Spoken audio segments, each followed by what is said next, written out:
Alors, éthique et TOC. Éthique et TOC. Avant de démarrer, je vais demander à l'un d'entre vous s'il peut nous indiquer de manière très concise ce qu'est un TOC. Concrètement, trouble obsessionnel du comportement. Alors, c'est-à-dire que c'est une situation où la personne est confrontée à des angoisses. Donc, on est dans une obsession par rapport à l'angoisse. Et face à ces angoisses, eh bien, il va avoir des pulsions, des compulsions, c'est-à-dire qu'il va adopter un comportement pour tenter de neutraliser cette angoisse qui l'oppresse. Quel rapport avec l'éthique? Alors écoutez, je vais essayer en tout cas de vous proposer quelque chose en espérant que cela vous séduira, au moins, je l'espère, par l'originalité. Alors gardez bien à l'esprit ce qu'est un TOC. Selon Aristote, qui s'attache, ainsi que vous le savez, dans Éthique à Nicomaque, à définir l'essence éthique de la vertu, on ne serait pas un véritable homme de bien quand on n'éprouve aucun plaisir dans la pratique de ses actions. Être vertueux n'implique donc pas de renoncer au plaisir. L'essentiel est de le soumettre à l'éthique de la juste mesure. Si notamment pour les juristes, la référence à la juste mesure renvoie à l'une des vertus du juge, en l'occurrence à l'équité, cette vertu qui conduit à adapter l'esprit de la loi au cas d'espèce, la référence à l'éthique renvoie à différentes théories. Or, qu'est-ce que l'éthique? À quoi renvoie ce terme? Utilisé par Ricoeur pour désigner une vie accomplie, le terme d'éthique, selon un autre auteur, recouvrirait trois acceptions possibles selon le contexte et selon les auteurs. On pourrait ainsi évoquer l'éthique descriptive, c'est-à-dire l'étude des différentes conceptions morales et de leur évolution. On pourrait également évoquer l'éthique prescriptive, qui, elle, ne se distingue pas de la morale proprement dite, qui en serait même synonyme. Mais on peut également évoquer ici l'éthique appliquée, c'est-à-dire la recherche pratique de la vie bonne, de la meilleure façon d'agir dans un contexte où des choix sont possibles, en référence à un système de valeurs plurielles. Eh bien, c'est ce sens qui sera retenu ici. C'est-à-dire qu'ici, je me rallie à une définition de l'éthique donnée par certains auteurs et qui approche l'éthique comme une réflexion qui vise à déterminer le bien agir en tenant compte des contraintes relatives à des situations déterminées. L'éthique s'affirme dans l'acte. Elle est un positionnement critique sur les normes de conduite de différentes natures, un questionnement permanent des orientations générales par l'acte singulier.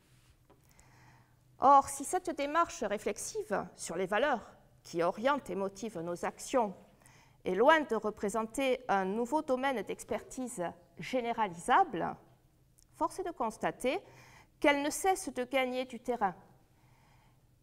Et l'éthique gagne du terrain à un point tel que cette valse des éthiques, pour emprunter la formule à Etchegoyen, tend à tourner à l'obsession. Il devient même compulsif d'accoler le terme éthique à différents secteurs d'activité, peut-être parce que psychologiquement, le simple fait de s'y référer, de viser une démarche éthique, apaise, rassure. Du point de vue des représentations sociales, cela suggère une volonté de trouver des solutions à des cas complexes, à des conflits de valeurs, une volonté qui peut trouver une expression concrète par l'adoption de chartes, de recommandations, dont le libellé intègre le plus souvent le terme éthique. Alors certes, il y a l'obsession d'un questionnement éthique par une diffusion de ce terme dans tous les secteurs d'activité. Il demeure cependant des domaines où il est encore complexe d'apaiser les tensions induites par la difficile conciliation de diverses valeurs, de divers intérêts. Je vous propose donc d'aborder dans un premier temps un aspect singulier, l'obsession d'un questionnement éthique, pour dans un second temps nous intéresser aux tensions d'un questionnement éthique. Ainsi que le souligne un rapport récent de l'Agence nationale de l'évaluation et de la qualité des établissements sociaux et médico-sociaux, l'éthique invite à réfléchir sur les valeurs qui motivent une action et à choisir, sur cette base, la conduite la plus appropriée. Concrètement, il s'agit donc de déterminer des valeurs, les valeurs qui constituent les raisons d'agir acceptables par l'ensemble de la société, par les personnes qui partagent l'idéal de pratique et, au niveau particulier, par les personnes et les groupes touchés par une décision. Ouverte au point de vue de toute personne ou de tout groupe dont les valeurs ou les intérêts sont touchés par une décision, la réflexion éthique innerve de plus en plus de domaines. Il en va ainsi bien sûr de la médecine, et particulièrement ici j'évoquerai la règle des 3 R, une règle qui a été élaborée en 1959 et qui constitue le fondement de la démarche éthique appliquée à l'expérimentation animale en Europe et en Amérique du Nord. Cette règle, elle a été depuis introduite dans la réglementation, notamment au niveau de l'Union européenne. Nous avons une directive de 2010.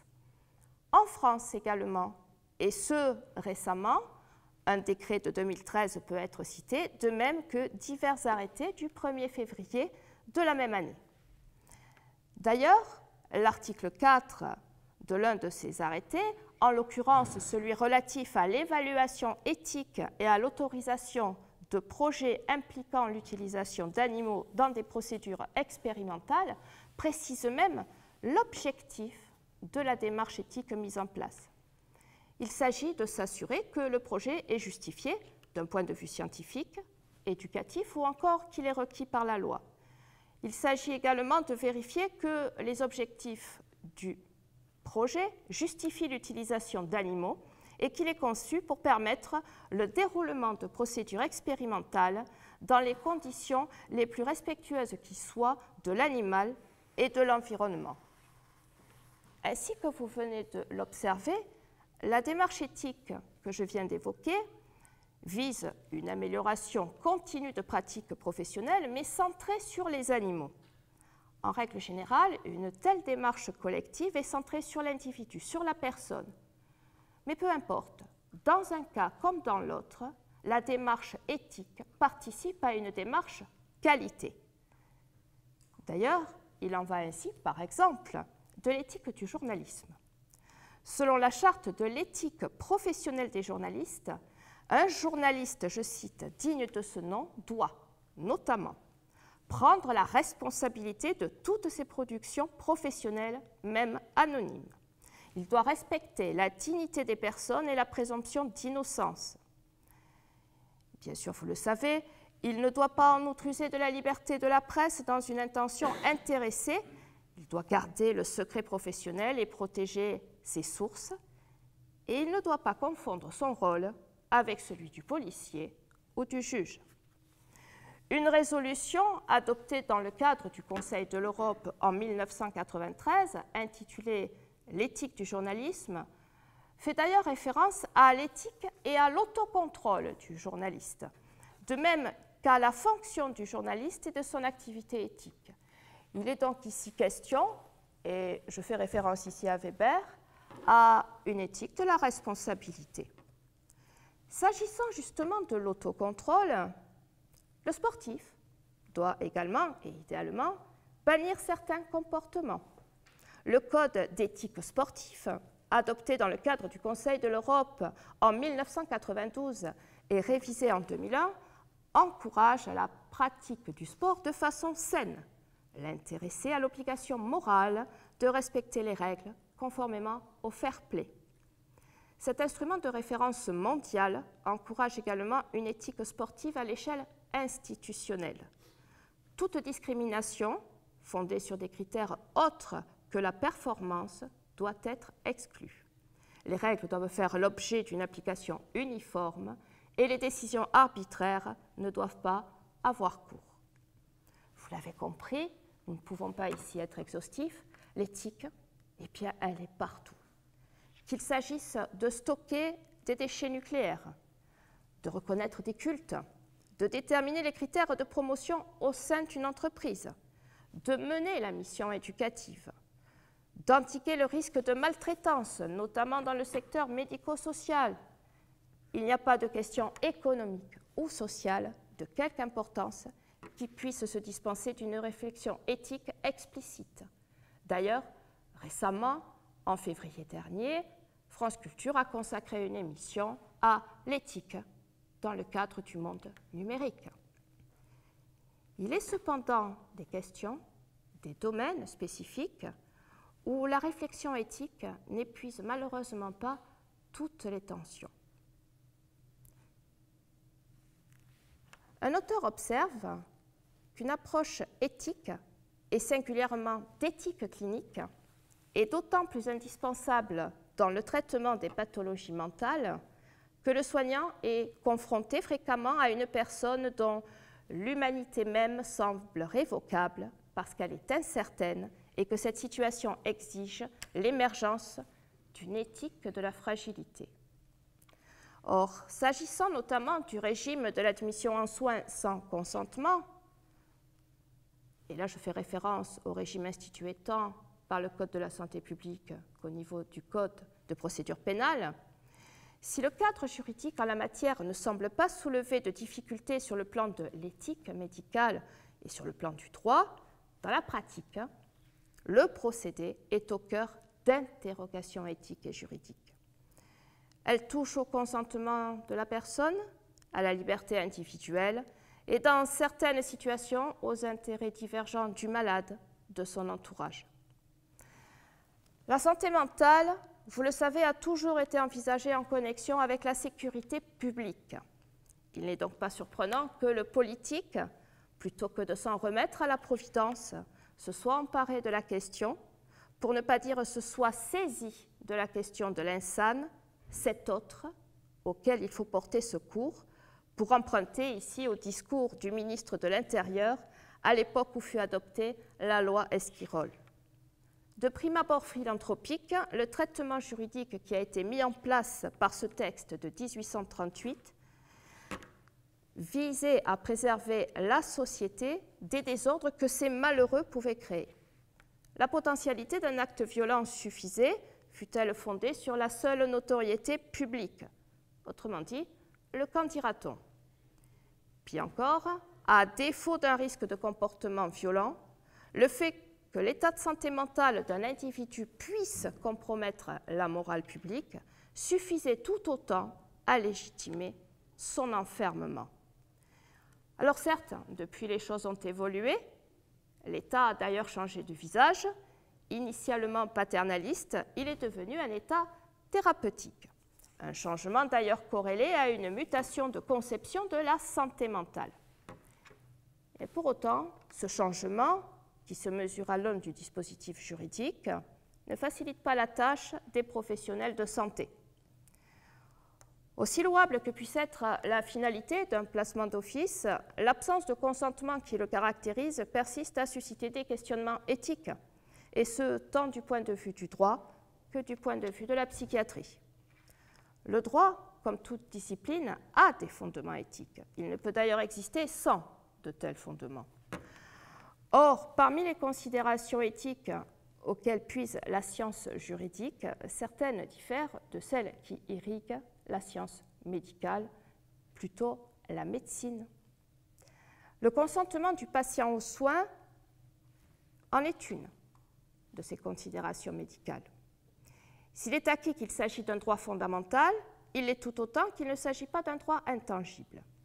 Les procédures d'admission en soins qui sont prévues dans le cadre du Code de la santé publique ou encore du Code de procédure pénale en attestent.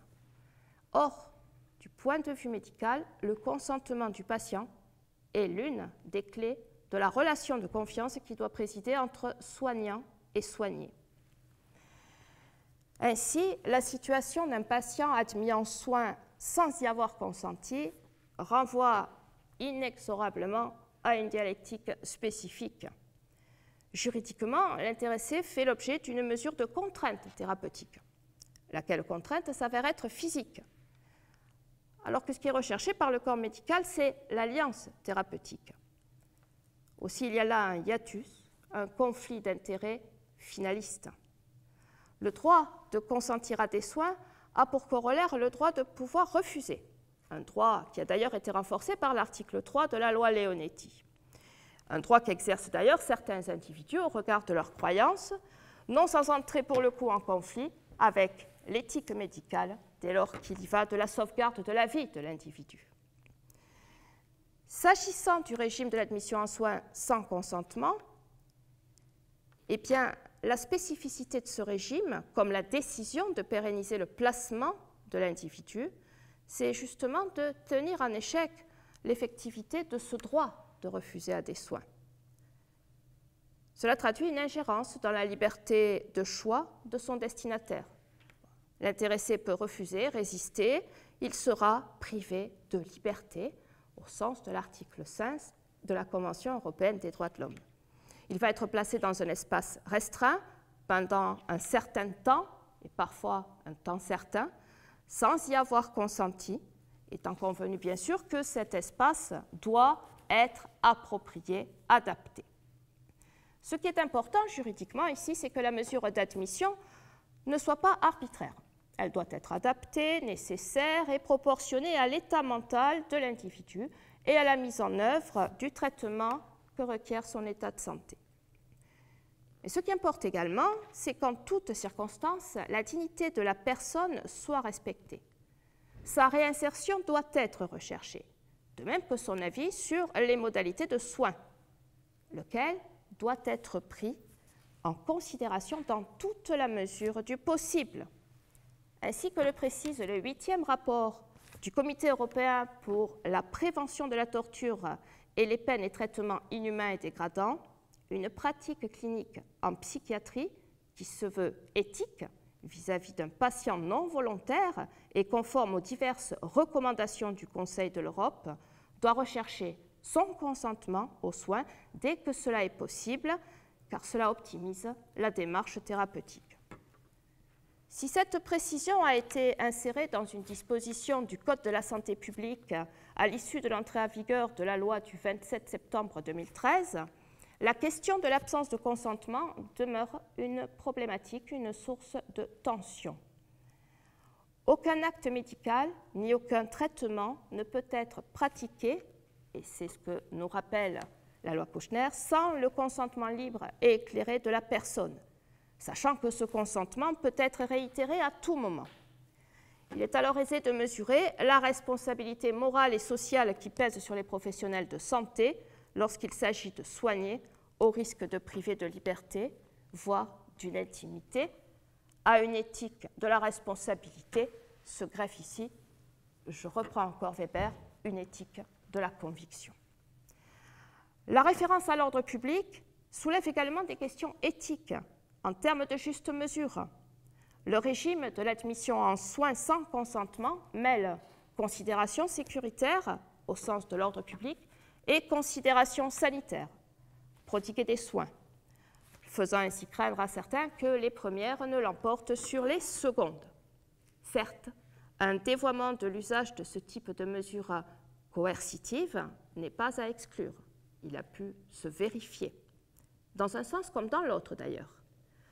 Or, il faut peut-être le rappeler, outre le fait que le trouble à l'ordre public doit être grave, ce qui restreint, en théorie, l'exercice du pouvoir d'enfermement par ses titulaires, la loi de 2011, donc antérieure à la nouvelle réforme introduite par celle de 2013, n'a pas que des méfaits.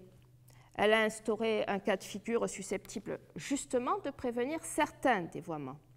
L'admission en soins sans consentement à la demande d'un tiers, sans tiers.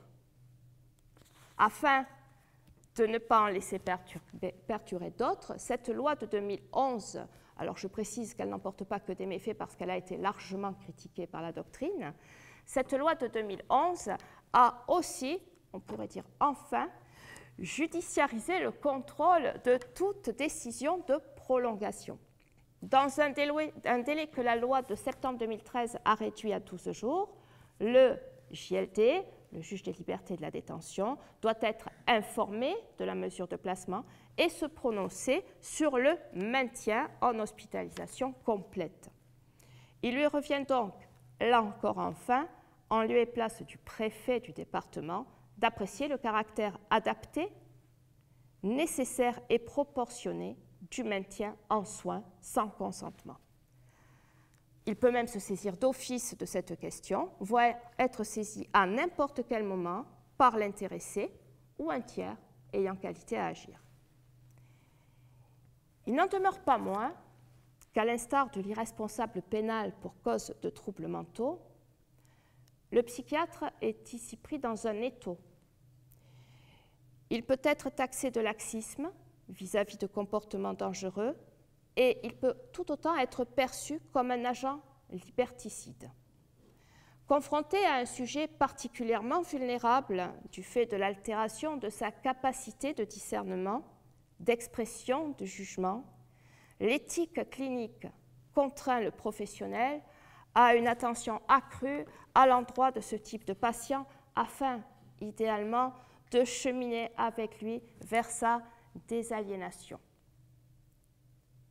Pour autant que l'on se rassure, par-delà les tensions, les difficultés éthiques qu'induit pour l'exercice de la psychiatrie le traitement juridique de la maladie mentale, il n'en demeure pas moins que l'éthique de la vertu, au sens d'Aristote, guide tout autant les prescripteurs de soins que les prescripteurs de règles. Leurs actions convergent ici vers une même finalité qui s'avère être la valeur normative de la morale, le bien. Le bien-être de la personne en situation de vulnérabilité, afin de lui permettre de réaliser son potentiel, de faire face aux difficultés de la vie et d'être en mesure d'apporter sa contribution à la société et par voie de conséquence, le bien-être de cette dernière. Je vous remercie de votre attention.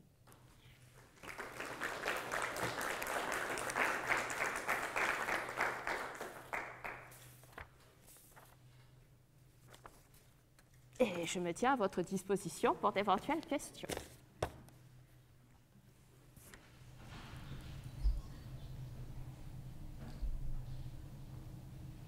Par rapport à ce qu'on appelle les patrons voyous qui délocalisent alors qu'ils font des bénéfices et qui mettent donc des ouvriers au chômage, les parachutes dorés des PDG des grands groupes qui, alors qu'ils partent en avoir mis leur structure, leur entreprise en difficulté, se retrouvent avec des stock options, etc. Les maisons de prêt qui offrent des prêts sans limite à des ménages qui se retrouvent en surendettement. Pensez-vous que l'éthique a touché le domaine économique? Alors, éthique et économie, c'est quelque chose qui bien sûr, qui existe. Il y a bien sûr des réflexions qui sont menées en la matière. Maintenant, je pense que vous l'avez saisi. Faites attention parce que l'éthique, ce n'est pas nécessairement parvenir à recommander des bonnes pratiques, en tout cas à les formaliser par un texte. Vous le savez, par exemple, en matière de santé, il existe des recommandations de bonnes pratiques à l'initiative de la Haute Autorité de Santé, mais qui restent des recommandations, c'est-à-dire, on pourrait appeler ça du droit mou et encore peut-être du droit souple. Alors, en matière économique, effectivement, les questions éthiques soulèvent d'autant plus de difficultés par rapport à ce que vous évoquez, parce que vous vous retrouvez, me semble-t-il, en tout cas au cœur justement de ce que l'on peut penser être une dialectique entre l'éthique de la conviction et l'éthique de la responsabilité. Alors, l'éthique, ce n'est pas quelque chose qui va conduire à une norme, comme la déontologie, par exemple. C'est véritablement réfléchir sur ce qui est fait. Après, au niveau des réflexions qui sont menées, j'ai pris un exemple que je connais bien où on s'aperçoit qu'il y a des tensions, à savoir le sujet de la santé mentale, mais on retrouve exactement les mêmes conflits d'intérêts. À partir de là, est-ce que vous pouvez imposer l'observance d'une certaine éthique? Non. Le politique n'a aucun moyen, ni le politique, ni le droit, ne va pouvoir imposer le respect d'une éthique. C'est quelque chose qui relève de son soi, de son moi intérieur. Donc, au niveau de ces questions-là, en matière économique, vous avez bien sûr, alors, parler de l'éthique en matière économique, on pourrait renvoyer par exemple à ce que l'on appelle le commerce équitable. quelque part, qui est une forme de déclinaison induite par une réflexion éthique menée en matière économique. Mais après, sur la question des parachutes dorés, là, forcément, vous renvoyez nécessairement les intéressés à leur conscience, peut-être aussi à la manière qu'ils ont de concevoir leur sens des responsabilités. D'accord ?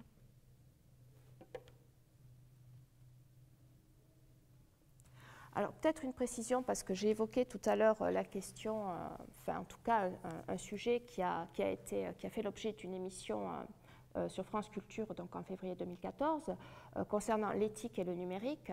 Ce qui est ressorti de ce débat, dans le cadre de cette émission, c'est qu'en fait, les questions éthiques qui sont soulevées par ce monde dématérialisé, ce monde du numérique, ne sont pas liées à la question de l'anonymat des individus, mais davantage à la question de l'utilisation des données personnelles.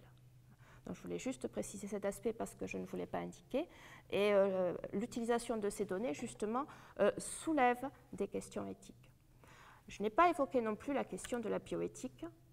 Tout simplement pourquoi? Parce que, vous le savez depuis longtemps, on a carrément une instance qui s'occupe de réfléchir sur ces questions-là en matière justement de l'éthique. Alors, on a en matière médicale l'éthique clinique, mais on a également l'éthique des politiques de santé, mais aussi l'éthique de la recherche.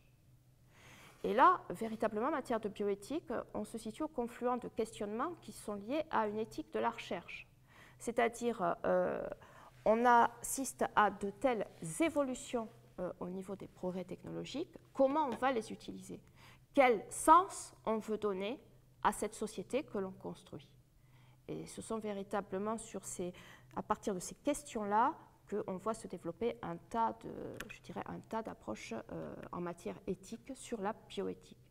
Donc c'est vraiment quelque chose d'à part sans être à part, sachant que là encore, la référence à l'éthique, quand j'ai utilisé, parce qu'il fallait bien, vous l'avez compris, que je revienne sous l'intitulé de cette intervention, éthique et TOC, dire que la référence à l'éthique tend à l'obsession, oui, mais est-ce qu'il y a une explication, selon vous, qui fait que le terme éthique est un terme qui irradie l'ensemble des domaines?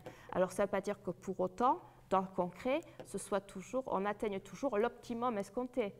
Est-ce que vous savez pourquoi on se réfère plus à l'éthique maintenant? C'est venu se substituer à la morale. Parce que faire référence à la morale, ça renvoie à une croyance, ça renvoie à quelque chose qui finalement ne permet pas une approche plurielle, voire beaucoup plus, je dirais, laïcisée des questionnements éthiques. Donc c'est pour cette raison que la référence à l'éthique a gagné du terrain et continue à gagner du terrain. C'est-à-dire que, évidemment, l'éthique, vous la trouvez dans différentes théories. Vous le savez, il y a l'éthique de la discussion, par exemple, qui est prônée par Habermas. Également en matière de justice sociale, on le voit très bien avec la théorie développée par Rawls. Mais vous retrouvez l'éthique, effectivement, dans diverses théories. Kant aussi a une conception de l'éthique. Le parti qui a été pris ici, c'était de vous inviter à observer que par-delà ces différentes théories qui participent d'une certaine manière aussi à approcher l'éthique, qu'est-ce que l'on entend par éthique, on s'aperçoit que ce terme maintenant est un petit peu saupoudré partout. Je pourrais dire presque un peu du ketchup. Vous savez, un petit peu, je dirais, l'éthique est à l'ensemble de la société ce que la sécurité juridique est au monde du droit, c'est-à-dire qu'on l'a partout. C'est vraiment quelque chose qui a un coefficient de pénétration très fort, et très certainement parce que quand vous parlez de charte éthique, quand vous parlez d'une attitude éthique, quand vous dites ce n'est pas conforme à l'éthique, mais quelle est la nôtre, quelle est celle de tout un chacun en fait. Et c'est véritablement là que l'on voit que la démarche éthique est une démarche qui a au moins l'avantage d'inviter un maximum de parties prenantes à pouvoir débattre de l'orientation qu'il convient de donner à certaines politiques, à certaines démarches professionnelles pratiques. Vous avez des questions? J'ajouterais, puisque j'ai vu certaines de mes étudiantes de deuxième année, qu'en droit privé, l'éthique a un pendant puisqu'elle va être sanctionnée, enfin le non-respect de l'éthique va être sanctionné par la bonne foi, par cette notion de bonne foi qui intervient de plus en plus en droit des contrats. Donc l'absence de morale contractuelle va être sanctionnée également par la bonne foi, par cette notion de bonne foi. Et le juge l'utilise de plus en plus pour sanctionner les contractants qui ne se livrent pas à des relations correctes, des relations solidaires, à cette collaboration qui est exigée dans le cadre du contrat. Tout à fait. C'est vrai. Donc l'éthique est partout. Oui. Peut-être une dernière précision, parce que j'ai évoqué aussi l'éthique en matière, alors je dirais en matière d'éducation, je dirais plutôt dans le cadre de la mission éducative, s'agissant des enseignants de manière globale. Bien sûr, ils sont soumis comme tout un chacun au respect de règles de droit. Il y a un code de l'éducation, vous le savez, mais vous savez également qu'il y a un principe très fort au niveau de la mission éducative qui est la liberté pédagogique. Et c'est justement l'existence de ce principe de liberté pédagogique qui doit, idéalement, inviter l'ensemble des professionnels qui interviennent afin de servir cette mission éducative, mais qui doit les mobiliser afin de définir eux-mêmes quelle est la bonne démarche à adopter par rapport à ce que vise l'éducation éducative. Est-ce qu'elle vise l'excellence, la performance? Est-ce qu'elle vise l'épanouissement personnel? Est-ce qu'elle vise quelque part à inculquer des règles, des normes, comment il faut vivre en société? Ou est-ce que justement elle doit permettre à tout un chacun de libérer pleinement son potentiel? Alors ça fait partie de questions qui sont d'ailleurs débattues aujourd'hui, je dirais, dans différentes instances qui s'intéressent justement à la mission éducative en tant que telle. Donc, si vous voulez, on a vraiment un rayonnement dans tous les secteurs, dans tous les domaines, dans toutes les applications, même au niveau scientifique. Au niveau, par exemple, des ingénieurs, il y a aussi une démarche éthique à adopter. Mais là encore, cette démarche, eh bien, c'est une démarche qui est personnelle. On espère qu'elle puisse être idéalement collective, c'est-à-dire menée par le plus grand nombre. Mais là encore, on a véritablement encore un lien avec l'éthique en tant que telle. Je vous libère.